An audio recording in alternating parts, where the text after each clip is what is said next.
کچھ لوگ اپنے آپ کو بہت زیادہ اسمارٹ سمجھتے ہیں، چار پیسے آ جائیں پھر بات نہیں کرتے، ہوا میں اڑنے لگتے ہیں۔ اور یہ مدرسہ چلانے والے جو لوگ ہوتے ہیں، جب یہ مدرسے کے چندے کے لیے جاتے ہیں تو ان کو لوگ بڑا ذلیل کرتے ہیں، دیکھتے ہیں یار یہ اپنے باپ کے لیے نہیں بلکہ یہ مدرسے کے لیے پیسے مانگتے ہیں، اور لوگ ان کو ذلیل کرتے ہیں۔ ایک صاحب کہنے لگے کہ حضرت ان کا مدرسہ میں جانتا ہوں، کہتے ہیں جہاں بھی جاتے ہیں تو بڑا ذلیل کرتے ہیں، لوگ گری ہوئی نگاہ سے دیکھتے ہیں۔ ہر کوئی ایک جیسا نہیں ہوتا ہے، کچھ لوگ ہوتے ہیں جو فرضی رسیدیں چھپا لیتے ہیں اور وہ دکھاتے ہیں صاحب ہمارا مدرسہ ہے ایسا ویسا، چندے کے لیے جاتے ہیں۔ تو آپ جانچ پڑتال کرو نا، تحقیق کرو آپ، تو ان لوگوں کی وجہ سے پھر یہ جن کے مدرسے ہوتے ہیں اور یہ مدرسوں کے لیے نکلتے ہیں تو لوگ ان کو بھی وہی سمجھتے ہیں۔ یار وہ کہنے لگے کہ حضرت میں اکثر چاہتا ہوں تو بڑا دل مایوس ہوتا ہے، دل غمگین ہوتا ہے کہ ہم اللہ اور رسول کے لیے کام کر رہے ہیں، مدرسے میں بچوں کو پڑھا رہے ہیں، مدرسے میں بچے پڑھ رہے ہیں، ہم ان کے کھانے خرچے کو بھی دیکھ رہے ہیں، وہ یہاں رہ رہے ہیں، ان کی پڑھائی کا بھی ہے، ان کے کھانے کا بھی ہے۔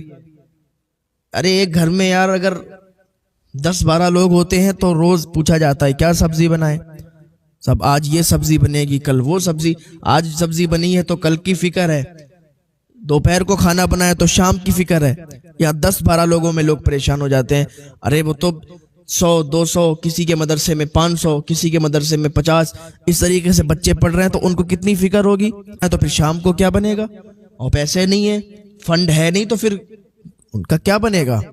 تو وہ بڑا مایوس تھے، میں نے ان کو سہارا دیا کہ یار آپ کام کرتے رہو، اللہ پاک دیکھ رہا ہے، اللہ تمہیں اس کا نعم البدل عطا فرمائے گا، اللہ اس کا بدلہ عطا فرمائے گا، آپ کام کرتے رہو، اور یہ نیک عمل ہے، نیک کام ہے۔ آپ مدرسہ چلا رہے ہو، بچوں کو پڑھا رہے ہو، بچوں کو تعلیم دے رہے ہو، اس کام سے آپ رکنا مت۔ لوگ آپ کو لاکھ تانا ماریں گے، لوگ آپ کو لاکھ کہیں گے، لیکن آپ نہیں، کسی کی باتوں میں نہ آنا، کسی کی باتوں میں نہ۔ لوگ الگ الگ باتیں کرتے ہیں، کہتے ہیں اگر میں کہیں کھڑا ہو جاؤں تو لوگ پھر مذاقیں بناتے ہیں، یہ پڑھائیں گے بچوں کو، یہ مدرسہ چلائیں گے، اس طریقے سے۔ تو لوگوں کی باتوں میں نہ آؤ، لوگ تو عجیب ہیں، انہیں اپنی فکر نہیں ہوتی ہے، تو آپ تمہاری فکر کیا کریں گے۔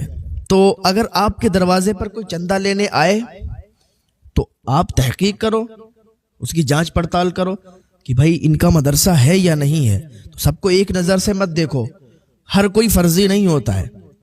تو وہ بڑا مایوسی کے ساتھ مجھے بتا رہے تھے، تو بڑا عجیب لگ رہا تھا کہ یار ایسے بھی لوگ ہیں۔ اور دوسری چیز یہ ہے کہ اگر آپ کے محلے میں کوئی آئے چندے کے لیے، تو اگر آپ نہیں دے سکتے ہو، آپ کے دروازے پر کوئی آئے چندے کے لیے، آپ نہیں دے سکتے ہو، تو یوں ذلیل کر کے نہ بھیجا کرو۔ آپ سمجھتے ہو یہ فرض، یہ ہو سکتا ہے وہ ریئل کام کرتا ہو، تو پھر اللہ کی بارگاہ میں آپ کی پکڑ ہوگی۔ آپ نہیں ہے آپ کے پاس، کہہ دو میں نہیں دے پاؤں گا، میرے پاس ہے نہیں۔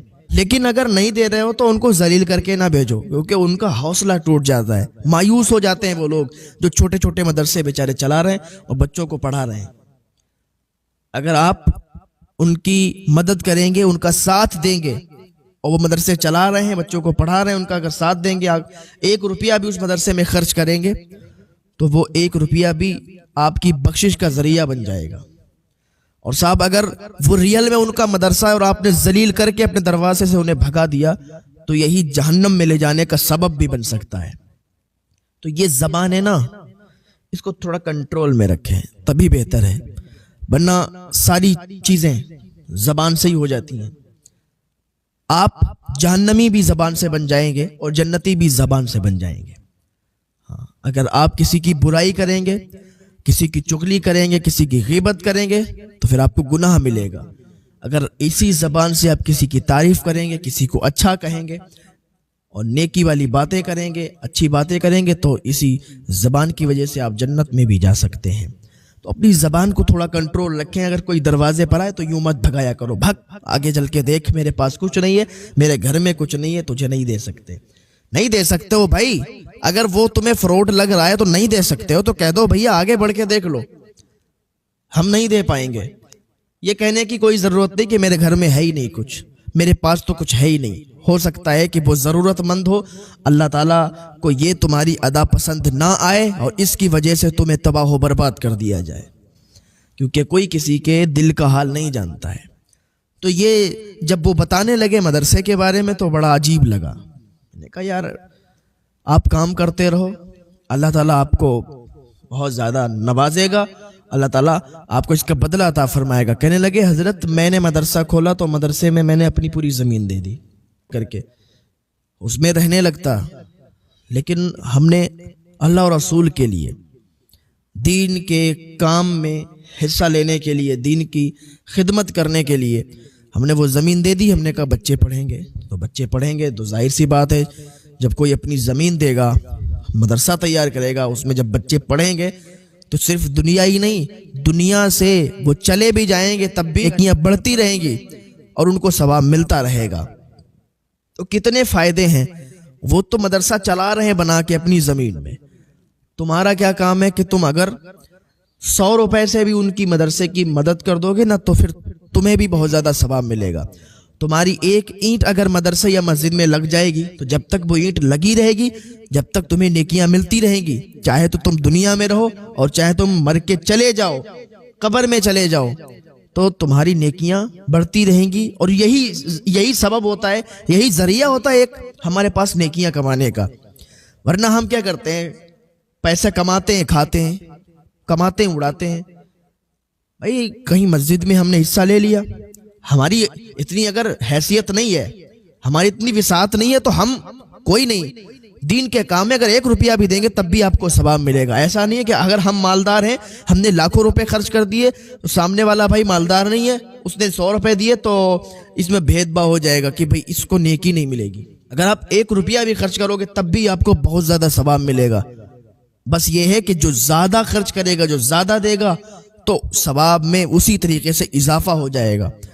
سمجھ رہے ہیں؟ جو شخص مسجد یا مدرسے میں پیسے لگاتے ہیں، خدمت کرتے ہیں، کام کرتے ہیں، یا پیسے دیتے ہیں یا کوئی سامان دیتے ہیں، تو اللہ تعالیٰ ان کے اس سامان کو قبول کرتا ہے، ان پیسوں کو قبول کرتا ہے، اس کے بدلے میں اللہ تعالیٰ ان کو نیکیاں عطا فرماتا ہے۔ اگر کسی نے 100 روپے مسجد میں یا مدرسے میں دیے تو اس کے بدلے میں اتنی نیکیاں ملیں گی کہ تم شمار بھی نہیں کر سکتے۔ مدرسے میں ہوتا کیا ہے کہ بچے پڑھتے ہیں، وہاں امیر بھی ہوتے ہیں، غریب بھی ہوتے ہیں۔ یہی واحد ایک جگہ ہے کہ جہاں بچہ اپنے آپ کو چھوٹا گمان نہیں کرتا۔